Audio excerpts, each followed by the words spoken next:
Aujourd'hui, bien sûr, la présentation porte sur les études comme étudiant libre. Ça dure à peu près une vingtaine de minutes. Si vous avez des questions en cours de route, vous pouvez lever la main puis je peux répondre à vos questions en cours de route ou on peut attendre à la fin. Moi, il n'y a pas de problème, on fait comme vous pensez. Continue la séance, on va voir ensemble qu'est-ce qu'un étudiant libre exactement ou un étudiant auditeur. C'est quoi les principales raisons d'être étudiant libre à l'université? En fait, il y a plusieurs raisons, mais qui peuvent être très, très bonnes, donc on va regarder ça ensemble. C'est quoi les domaines d'études qui peuvent être offerts aux étudiants libres et l'horaire des cours de manière générale? Les procédures d'admission pour devenir étudiant libre, qu'est-ce que ça prend? Quelles sont les conditions?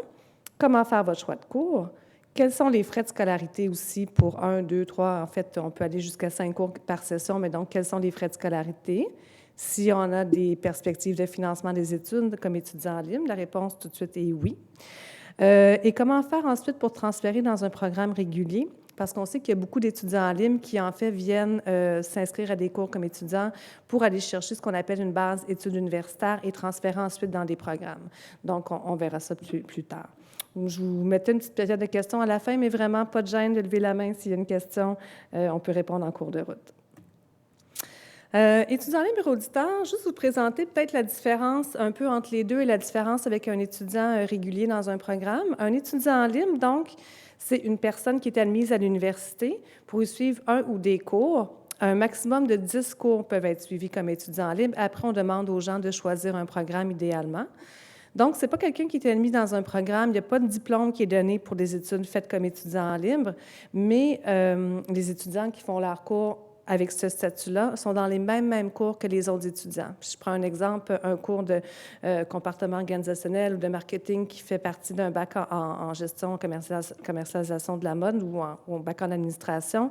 Les étudiants du cours de marketing assis dans le cours, ce sont autant des étudiants du bac en mode, du bac en administration qu'il peut y avoir des étudiants libres. Donc, même cours, mêmes travaux, mêmes examens, ce qui veut dire qu'il y a des crédits qui sont amassés par les étudiants libres et que ces crédits-là, si le cours qui a été suivi fait partie d'un futur programme d'études, peuvent être transférés par la suite dans le programme dans lequel on veut aller. Un auditeur, je le mentionne rapidement, ceci dit, il n'y a pas beaucoup d'étudiants auditeurs à l'UQAM. C'est aussi une personne qui est admise à l'université pour suivre des cours, mais l'auditeur est juste là pour écouter. Il est auditeur, donc il ne fait pas les travaux, les examens, et donc n'obtient pas de crédit pour les cours qu'il a suivis. Pourquoi être étudiant libre? En fait, à l'UQAM, on a plus de 3000 étudiants libres à chaque session. En fait, à chaque session d'automne, il y en a 3000 aussi, et plus, même près de 3500 à la session d'hiver qui sont étudiants libres. Les principales raisons, en fait, plusieurs, ce sont les 4 que je mets ici. Pour débuter déjà des cours d'un programme qui les intéresse. Par exemple, il y a à peu près une moitié de programmes à l'UQAM qui sont à faire, qui admettent des nouveaux étudiants à l'automne et à l'hiver. Quelques autres qui acceptent juste des nouveaux étudiants à l'automne. Et en fait, aucun programme n'accepte de nouveaux étudiants à l'été. Donc, quelqu'un qui se dit, bien moi, je veux rentrer cet automne en mode, par exemple, il peut se dire, bien, je vais essayer cet été déjà de suivre au moins des cours comme étudiant libre pour pouvoir m'avancer déjà dans mon futur programme. Beaucoup d'étudiants aussi viennent comme étudiants libres pour se constituer une base d'admission études universitaires. On va peut-être en reparler plus tard, plus attentivement, mais on va en reparler plus tard de cette question-là, dans la section où on parle de transférer dans un programme d'études. On peut vouloir aussi être étudiant libre simplement pour soi ou pour un objectif professionnel. Par exemple, aller prendre un cours d'anglais, aller prendre un cours de comptabilité, quelque chose qui nous serait utile à notre travail. Donc, les raisons peuvent être diverses selon les personnes. Un plus qui est le fun à savoir, les étudiants libres sont donc des étudiants à part entière. Même s'ils ne font pas partie d'un programme d'études, ils ont accès à tous les services de l'UQAM. Je vous en nomme quelques-uns, mais centres sportifs, les services d'orientation scolaire et professionnelle, la banque d'emploi de l'université, l'aide à la recherche d'emploi, les bibliothèques, etc. Fait que juste ça aussi, parfois, ça peut être quelque chose de très, très intéressant. Parce qu'on peut être étudiant en ligne, par exemple, ne pas trop savoir vers quoi on s'en va par la suite, mais d'avoir accès à des services d'orientation gratuits sur le campus, etc., ça peut être très utile et très apprécié. De manière générale, les domaines d'études, en fait, on peut dire qu'il y a environ 300 cours à l'automne, environ 300 à l'hiver aussi, qui sont offerts aux étudiants libres. Donc, c'est quand même un assez large éventail. Beaucoup de domaines en gestion, tout ce qui est administration, à peu près tous les cours obligatoires de la première année qui sont communs à beaucoup de baccalauréats en gestion vont être offerts aux étudiants libres avec un grand choix d'horaires. Les cours en art, des cours en histoire de l'art, par exemple, en langue, anglais, espagnol, français écrit, etc., en sciences humaines, histoire, psycho, sociologie. En fait, dans plusieurs domaines, il va y avoir un très bon choix de cours. Des domaines où il y a moins de cours à faire aux étudiants libres, on pourrait peut-être nommer ceux en communication. Je pense à ceux en cinéma et télévision, ne seront jamais offerts aux étudiants libres. C'est un peu normal. C'est des programmes très sélectifs à l'origine, puis ça prend des locaux particuliers. Donc, on ne peut pas vraiment les offrir à d'autres personnes qu'aux étudiants du programme.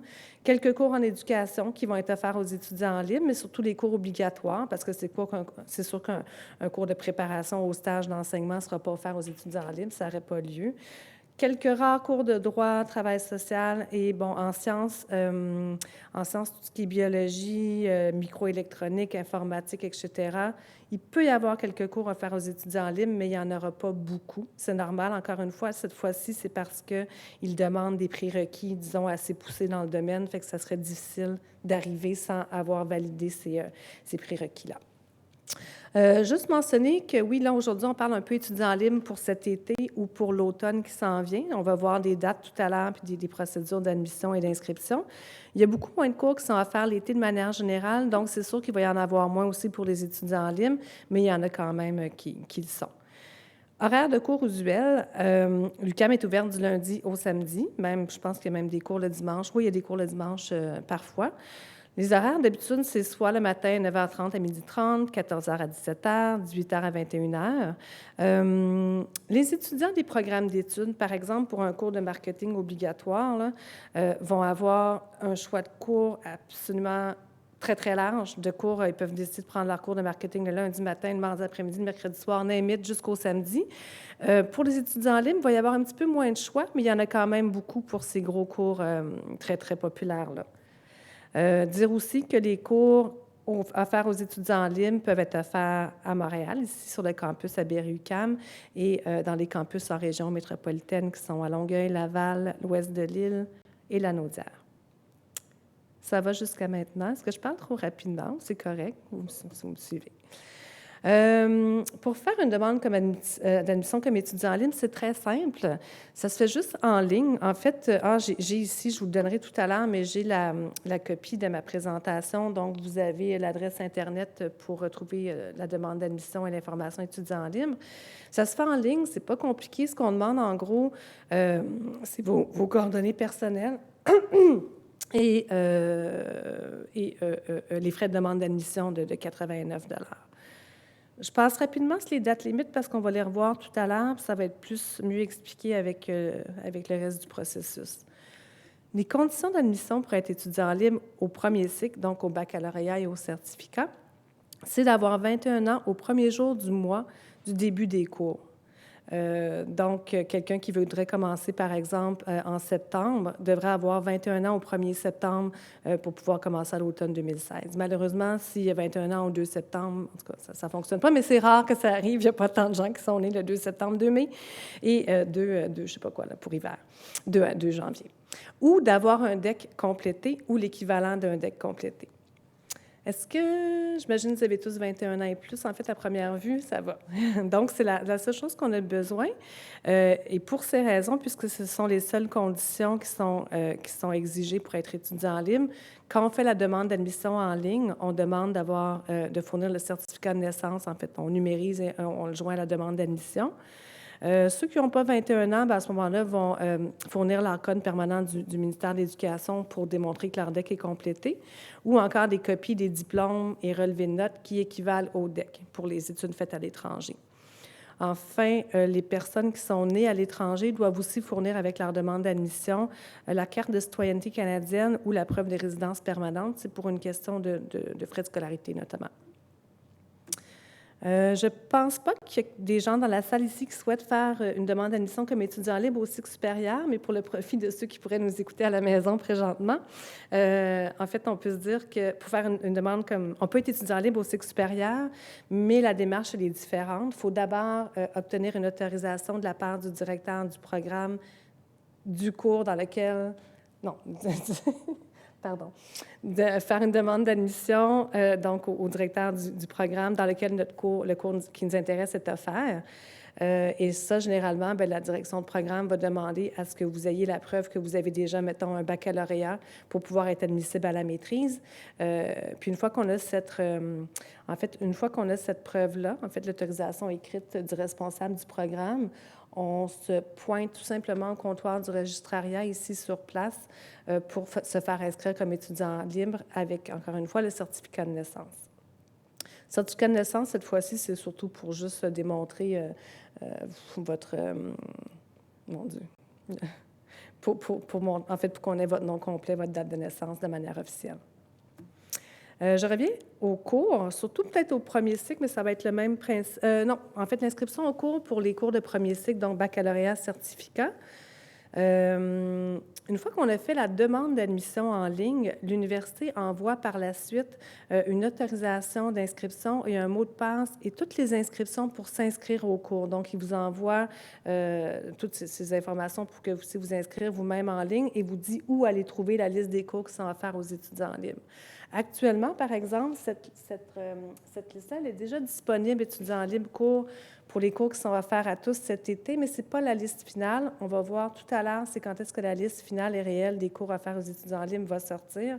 Pour le moment, ce qu'on a mis, c'est la liste de tous les cours offerts cet été at large.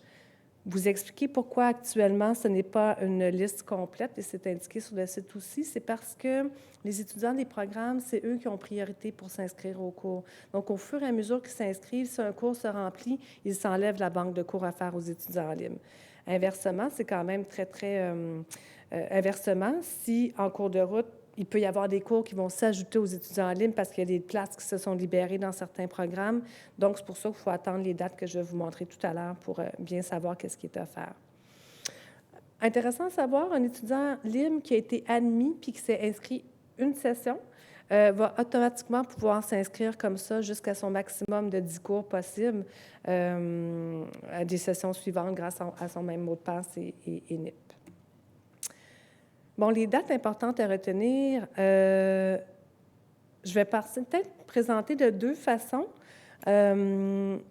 En expliquant une chose, bon, si on pense pour cet été 2016, la date limite pour déposer une demande d'admission, la deuxième case, c'est le 15 avril. Donc, pour pouvoir faire sa demande en ligne, c'est le 15 avril. Par contre, on voit juste avant que la période d'inscription commence le 12 avril.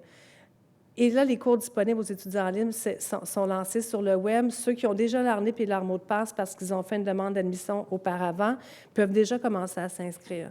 Je vous dirais que c'est toujours mieux, quand on sait qu'on veut faire des cours comme étudiant en ligne, de déposer sa demande d'admission bien avant le 15 avril, parce que comme ça, vous êtes chez vous le 12 avril avec votre NIP, votre mot de passe, puis vous pouvez vous inscrire aux cours, et que les cours qui sont très, très populaires, ceux en éducation, par exemple, qui sont assez rares et populaires, ceux en droit, même ceux en gestion, où il y en a beaucoup, beaucoup de cours, bien, les horaires les plus fun, finalement, partent en premier. Fait qu'aussi bien d'être déjà prêt. Ceci dit, vous pourriez quand même faire une demande d'admission jusqu'au 15 avril. La session d'été, cette année, commence le 2 mai et on peut annuler, ajouter, modifier des cours jusqu'au 6 mai. D'ailleurs, en fait, ça, on voit ça souvent, les étudiants libres, ça bouge beaucoup dans cette période-là. Il y a des cours, encore une fois, entre le 2 mai et le 6 mai qui peuvent s'ajouter aux étudiants libres, des horaires différents aussi, parce que des étudiants qui se sont, par exemple, inscrits par défaut au cours du vendredi soir, bien, dès qu'ils en voient un qui se libère le lundi matin, ils changent l'horaire, donc celui du vendredi soir redevient disponible, etc., etc. Pour l'automne 2016, je trouve que ça vaut la peine de le mentionner, même si c'est plus loin, parce qu'on l'a vu tout à l'heure, il y a beaucoup plus de cours qui sont offerts aux étudiants libres aux sessions d'automne et d'hiver. On parle de 300 cours facilement, donc le choix de cours est beaucoup plus intéressant. C'est le 5 juillet que les cours vont sortir sur le site pour être disponibles pour les étudiants. On peut faire une demande d'admission jusqu'au 22 août, mais encore une fois, aussi bien d'être prêt plus tôt, parce que vous êtes chez vous le 5 juillet ou ailleurs le 5 juillet, ou on peut être le 5 juillet un peu partout finalement.